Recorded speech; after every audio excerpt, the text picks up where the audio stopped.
Like and subscribe for endless entertainment. Our story begins with Kino entering a kingdom for the first time. He goes over to a little one to introduce himself, but she seems surprised that he is speaking to her, so the traveler asks if there are any hotels that he can stay while visiting this country. The girl reveals that her family owns an inn and takes Kino to it, where he's then given a room to rest in. The next day we find the little one being awakened because of all the noise outside as she sees that the adventurer is working on a vroom vroom. Our curious cat then takes up her second to last candy before going downstairs to question what the traveler is doing. Kino explains that in the past he once had a motorcycle like this called Hermes, who he forged a contract with, where in return for traveling with the vroom vroom everywhere along with giving it fuel, the living bike would grant the rider speed that nothing can match.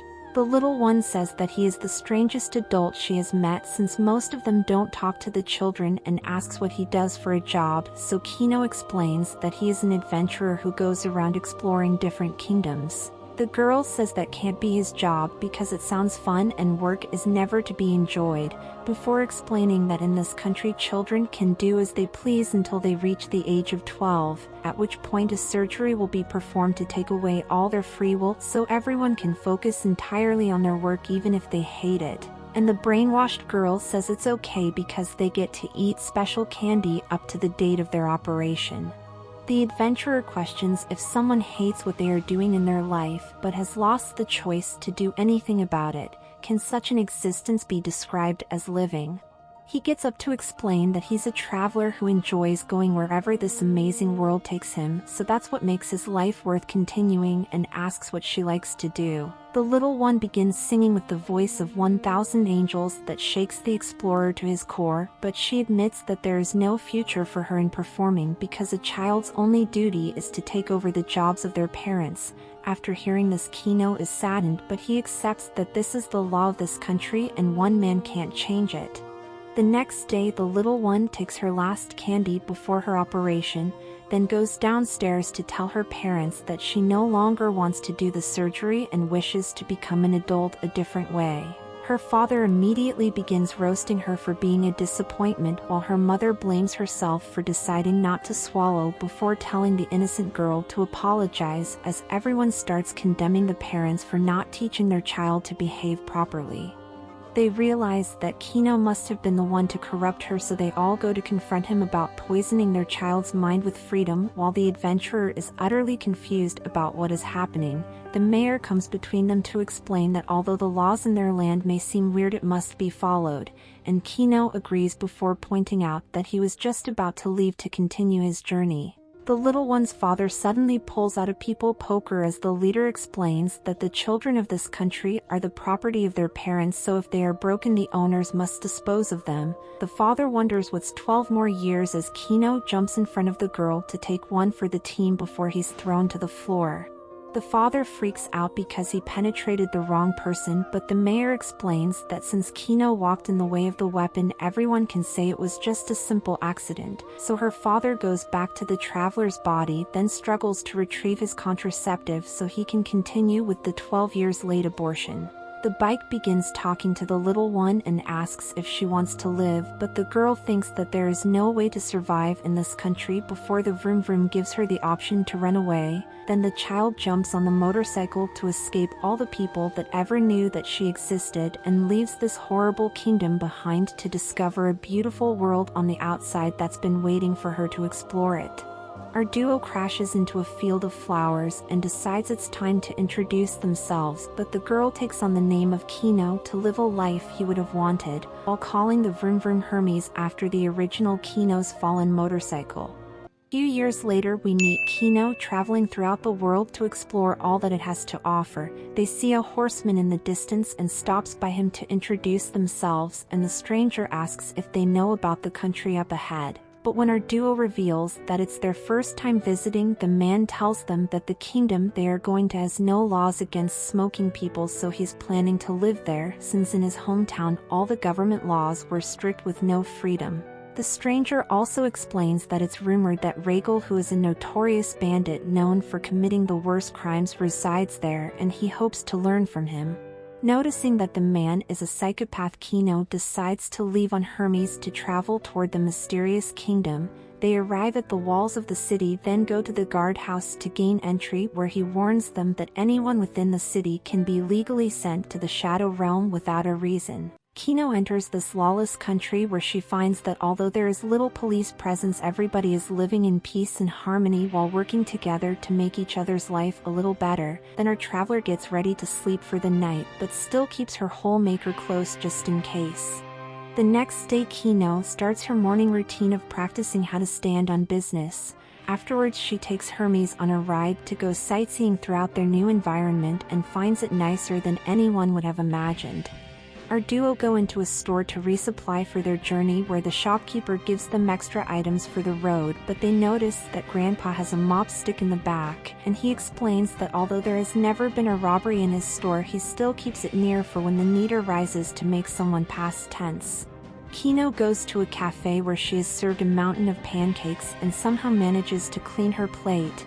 An old man with his group of harem sits at a table, and our traveler notices that even they are strapped, as Grandpa asks if she would like to sit with them to talk about her adventures beyond this country. Our duo eats with the old player while having a pleasant conversation about her journey, and she's offered the option to live in this kingdom because he can sense that Kino can stand on business. But our traveler declines his suggestion, then decides that it's time to head back out onto the road. Kino is suddenly confronted by the horseman from earlier, who tells her to drop everything she owns on the ground, but our adventurer refuses to get robbed in broad daylight. He prepares to draw his weapon to put new holes in our MC, and all the citizens immediately begins to leave the location to take cover while keeping an eye on the situation. Kino hides behind of Hermes as the foolish man prepares to pew her, but he gets an unwanted hand job instead, and the idiot starts feeling unimaginable pain as he fails to pull out the long shaft stuck deep inside of him.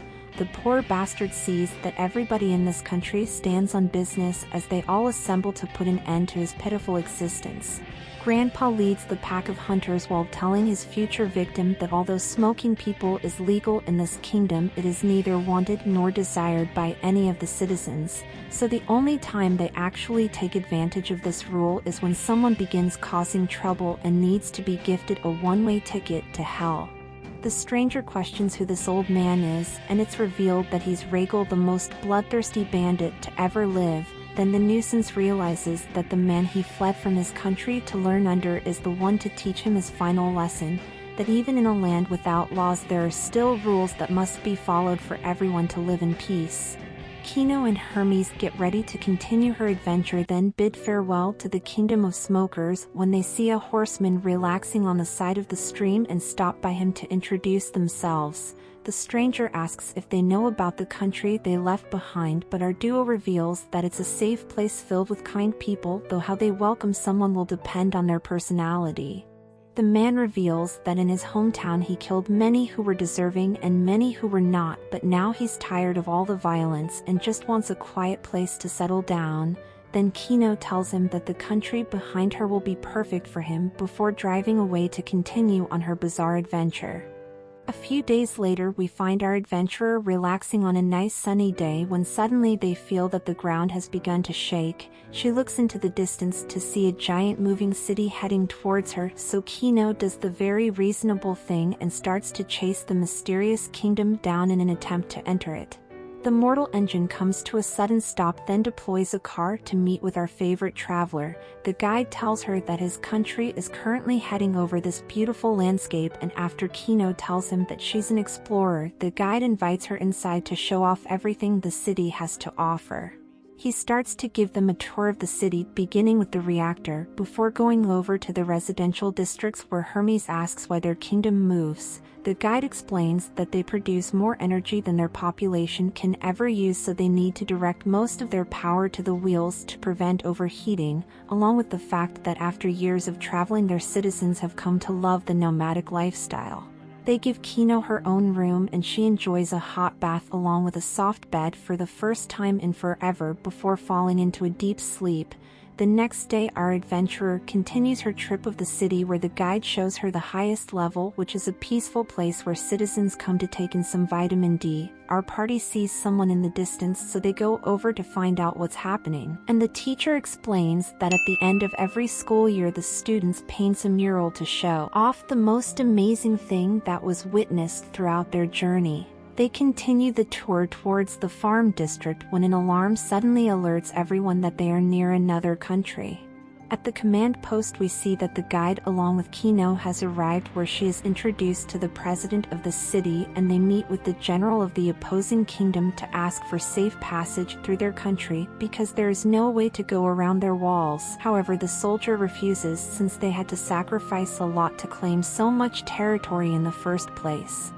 The mobile kingdom raises its dome to transform itself into a massive iron glizzy before the opposing military can bust their load all over its hard surface. Their explosions has no effect whatsoever as the moving country slowly closes in on the barrier. Then the president orders them to unleash their Grand Race Zero to cut a path through the obstacle, before easily rolling through the enemy's strongest defense while leaving the general in shock of how pointless his efforts were.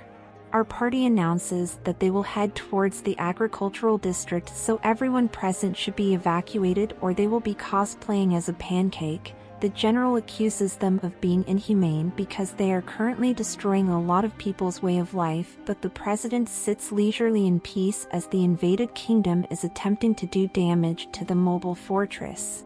After realizing that all the boomers are now being aimed at the children's mural, the guide advises to homelander them in retaliation. However, the president chooses to let them live as the painting can be redone.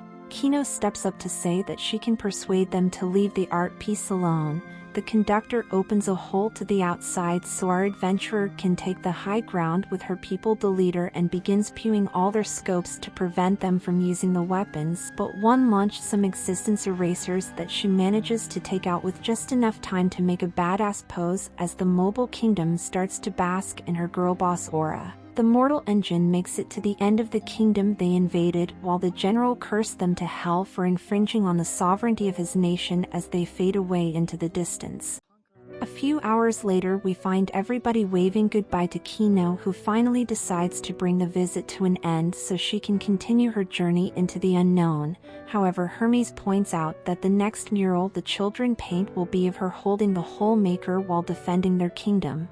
The next day our adventurers quickly closes in on the next country. The guards tell her that by coming into their kingdom, Kino has been granted the privilege of participating in the Colosseum fights for the entertainment of their people, whether she wants to or not. But they also explain that those who win are turned into citizens and gains the right to add a new rule to the law that everyone must follow, while the ones who lose are turned into workers who don't get paid. Seeing that these people prey upon unaware travelers, Kino decides that she'll participate in their games. They take her to the Colosseum where she is given a room along with Hermes, where it's revealed that Kino can escape at any time she chooses but wants to stay to sharpen her skills. Our adventurer is called to the arena and asks the guard what happens if the audience are hurt during the battles, but the guard clarifies that everyone comes to watch the fights at their own risk. Kino faces off against the Rock and asks him to surrender. However, he goes on a rampage until she no-scopes the chain, which ruins his game plan, so the people's champion yields to escape, becoming a red notice. The next fight begins with Kino's opponent throwing batarangs, which she easily dodges before blowing his back out to put him in the good girl position. In her third fight, she quickly scores another victory against a bad bee. Then she faces off against an old man. The battle begins with Kino pewing away his flamethrower, then taking out his fuel supply to end this fight before giving him the option to yield. But the man says that he wishes to visit the afterlife because only the strong are allowed to survive. However, our adventurer gives Grandpa a free facelift and leaves the battlefield. In the night we see that Kino is making a special type of body penetrator, while Hermes tells her that he found out that in the past this country was ruled by a peaceful king whose one flaw was being too strict with his son, and 7 years ago the prince assassinated his father along with everyone loyal to him. But seeing that the man she loved became a villain, the prince's wife put herself on a t-shirt, which made the new king exiled his 2 children from this country before ruling with an iron fist until all the people submitted to this new way of life. The next day inside the Colosseum, everyone is awaiting Kino's final fight to be made into a citizen. Both of the challengers meet in the center, and Shiza tells our adventurer to surrender because there is something that he can only do after winning this battle. However, Kino refuses since she also has goals to accomplish. The fight begins with our MC ADSing as all her pews are deflected by Shizu while he slowly walks forward until he comes into range. The samurai dashes into Kino so he can disarm her, but she rushes in to block the back of his blade before going out of reach once more. Shiza tells her to yield to him since she has no weapon, and our adventurer explains that throughout all the fights she had in the arena, everyone has surrendered to her, but there is one person that will get smoked by her hands. Shiza launches an attack and Kino takes out her secondary to bring this fight to an end right before she tells him to duck as our adventurer pews to give the king a mind-blowing experience. Everyone in the audience is shocked by what they just witnessed, but Kino takes this chance to announce that although their king passed away due to an unfortunate accident, she still won this fight and is allowed to put in place one law that must be followed. The rule she imposes is that every member of this kingdom is to fight among themselves, with whoever is left standing will become the new ruler over its remaining people.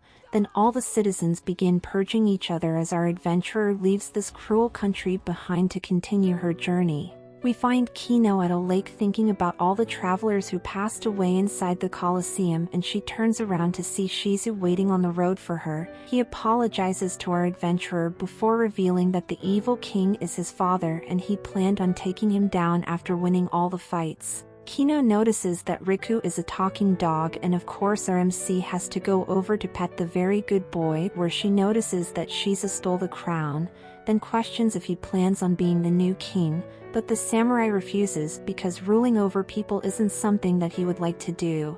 Kino leaves to continue her exploration of this strange world, leaving Shizu and Riku behind to figure out what will be the next step in their life. A few days later, we find them deciding to join the ship country on a journey into the vast ocean. Then the duo meets with the government of this kingdom, and we are happy they chose black instead of white clothes. The Tower clan offers Shizu to become a guard for their organization while he's staying with them, which would guarantee him authority over all the lower-class citizens along with the most comfortable services that can be found, but the samurai refuses because he wants to live among the normal people. Shiza goes down to stay with the citizens, who are all excited that someone chose to live like them rather than joining the Tower clan. Then they introduce him to a little one that will act as his guide.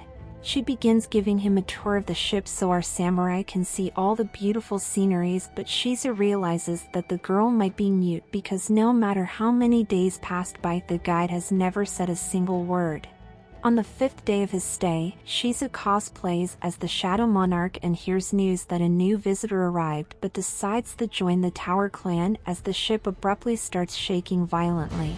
The samurai asks Tifana to show him the places in this country that may be damaged, and she takes him to the room filled with blueprints, where they quickly realize that too much of the ship has gone unmaintained, so in the near future it will sink, while giving everyone on board an all-expense-paid trip to the afterlife. Shiza takes his finding to a high-ranked citizen, but he doesn't believe the truth because the Tower clan has taken care of them for centuries, and any decisions that they make are to allow the people to live a happier life. The samurai walks away from the naive old man when Tifana suddenly grabs his hand to take him to the roof, where they enjoy the most beautiful view that this kingdom has to offer.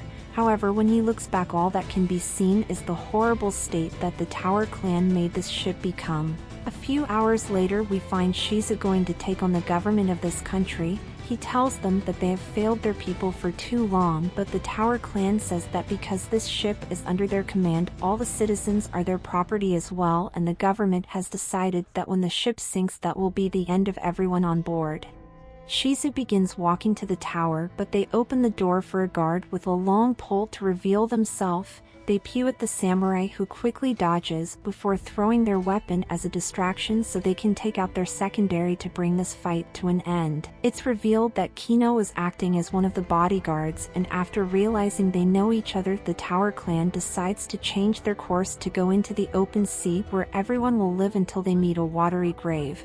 Our party begins raiding the government to stop the mass genocide and throws a sleep bomb into the room to take out most of their members. They enter the final area to confront the Tower clan, who question if Shizu plans to make himself king of these people, and the samurai admits that he will do it if all the citizens would survive. The Black Mages hopes that he will have better luck than them before falling to the ground to reveal that there was nothing under their suspicious clothing. Our party brings the ship Kingdom to shore and everyone is confused about what's going on. Shizu tells them about what has happened to the Tower clan, then begs the people to leave everything behind and set up someplace new, since staying where they are will lead to the citizens going on a tour to the Titanic. But no one believes that anything bad will ever happen to their country, and they get ready to return onto the ocean. The samurai tells Tifana to go back to her people, however she penetrates deep into his guts while revealing that there is no home for her to go to. Shizu stops our party from making the little one a hashtag, as Hermes explains that while on the ship the Tower clan told him that 600 years ago a group of people drifted onto the giant sea vessel, but all the adults quickly passed away from a disease. So the AI of the ship became the Tower clan to look after the humans as long as they could, while their country slowly corroded away because there was no one with the expertise to fix it, and they couldn't start a new life on land since not even the computers knew about the outside world or how to survive there. But a few years ago a couple came on board and had Tifana on the ship before leaving her behind, and since she was not a descendant from the original inhabitants, the little girl had no family and was rejected from their society. Shizu goes over to the psychopath and offers to take her with him to find somewhere they can live together. Then for the first time Tifana speaks to accept him as her only friend. The samurai starts going closer to the Shadow Realm, so the little monster decides that they'll travel there together, but Kino comes in clutch to pew the boomer away to save both their lives. A few hours later we find Shizu thanking our adventurer for everything she did for him, before she continues on her journey to explore this vast world. Days later Kino and Hermes arrive at the next kingdom on her list. The guide tells them all about their president who helped her people overthrow their corrupt government to lead this country into prosperity, before they go inside his house, which has become a museum.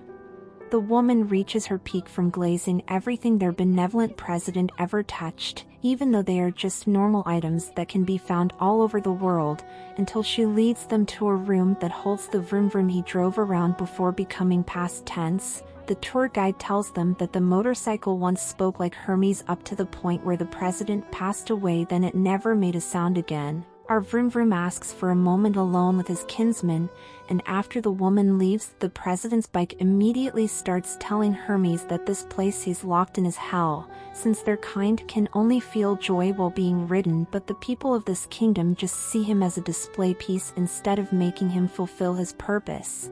The motorcycle begs them to help him escape this prison, or at least free his soul, but Kino refuses, because doing that would turn this entire country against her.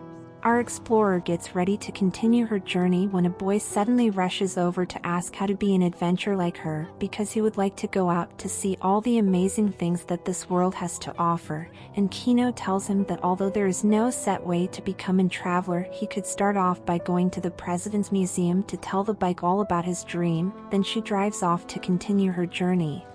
Few hours later Kino arrives at the gates of another kingdom. Our duo goes inside and is immediately confronted by a strange man who comes over to ask if she has seen his wife anywhere in her travels, but Kino tells him no. A woman follows close behind him who covers the stranger from the cold, and it's revealed that she is his housekeeper before both of them leave, while the man continues to worry about his lost wife. Kino goes into the busy town where she begins sharing stories about all her adventures with a room full of people and Walmart mom. Hermes asks about the strange person they met at the gate, and a man sits down at the table to reveal that 10 years ago he was friends with him because they were both policemen before he got promoted to work with the government. The man explains that at the time their country was being led by a brutal tyrant which they planned a revolution to overthrow, but while preparing for change, the strange man met a woman who he fell in love with and was going to marry. However, knowing that there will soon be an uprising, the man sent his fiancée away to keep her safe. A few days later, the citizens stormed the palace, and while the king along with his family was trying to escape, the man threw a boomer to give them a gender reveal party to win the revolution for all the people of this country. But afterwards, everyone discovered that the woman he fell in love with was in fact the princess, and following the realization that not only did he fall in love with the thing that represented everything that was wrong to him, but he also took her out of this world, the man's mind shattered into 1,000 pieces. He began walking around while asking about where his wife is, no matter how many times they told him what happened. Then, in an act of kindness, the doctor said that his wife had gone on a journey and would return one day.